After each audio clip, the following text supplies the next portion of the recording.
एक फकीर हुआ, अगस्तीन। कोई 30 वर्षों से परमात्मा की खोज में था। भूखा और प्यासा, रोता और चिल्लाता और प्रार्थना करता। एक क्षण का विश्राम न लेता।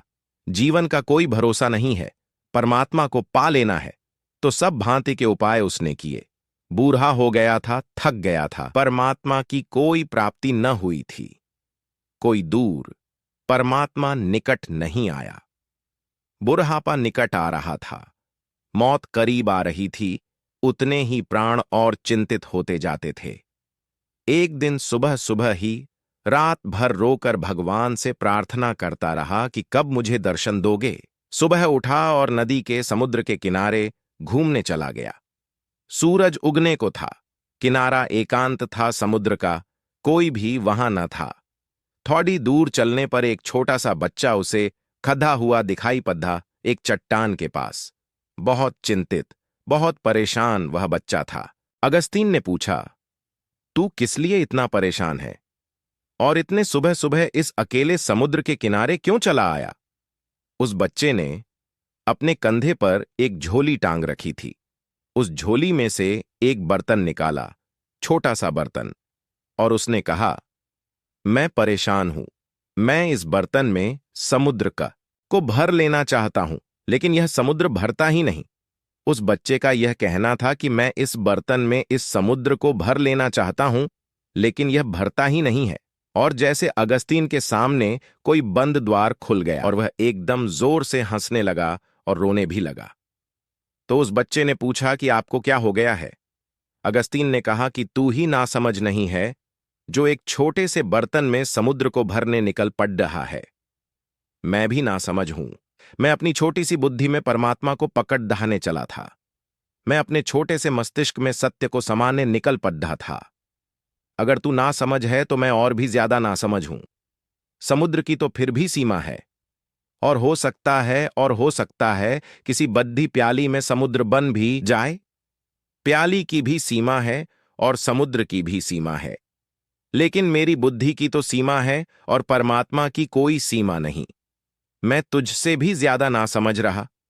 30 वर्ष मैं पागल था कि मैं ईश्वर को जानने चला था। 30 वर्ष मैंने गंवाए, रोया और पीड़ित हुआ। अनेक बार परमात्मा को मैंने दोष दिया कि तू कैसा निर्दय और कठोर है कि मैं रोता हूं, मेरे आंसू तुझ तक नहीं पहुंचते। और आज मैं समझ पाया कि मेरी भूल वही थी जो तेरी भूल है। मैं परमात्मा की खोज छोड़ता हूं। मैं परमात्मा को जानने का पागलपन छोड़ता हूं। वह नाचता हुआ वापस लौट आया अपने आश्रम में। वहां के और सन्यासियों ने कहा, क्या तुम्हें परमात्मा मिल गया जो तुम आज खुश हो? जो कि 30 वर्षों से कभी मुस्कुराते नहीं देखे गए, आज नाचते हो?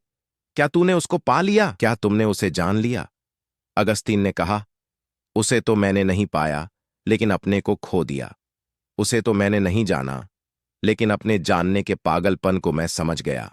और जिस क्षण मैंने यह दौड़ छोड़ दी और जानने का यह भ्रम छोड़ दिया, उस क्षण मैंने पाया वह तो सामने ही था। वह तो सामने ही है। मैं भी तो वही हूं।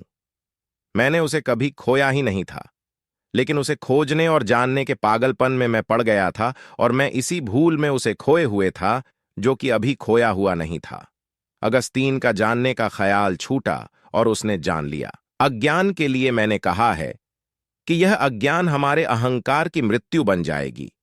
अगर मैं यह ठीक से जान सकूं कि मैं कुछ भी नहीं जानता हूं, और मैं यह जान सकूं कि जो असीम है वह सीमित बुद्धि से नहीं जाना जा सकेगा, और मैं यह जान सकूं कि प्याली में समुद्र भरना पागलपन है और अपनी बुद्धि में सत्य को भर लेने का ख्याल और भी बड़ा पागलपन है।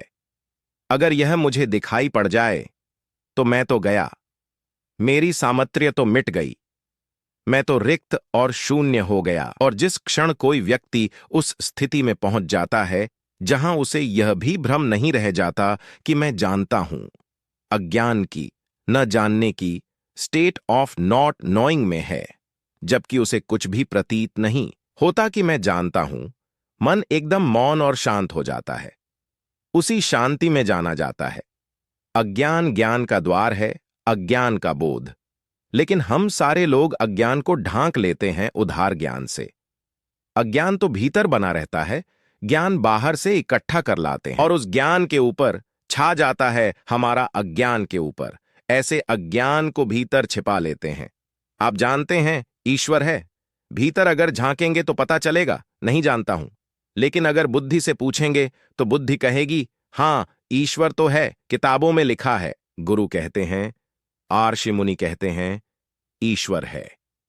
जब तक कोई और कहता है ईश्वर है, तब तक आपके लिए ईश्वर नहीं है। जिस दिन आपके प्राण जानेंगे उसी दिन होगा, उसके पहले नहीं हो सकता।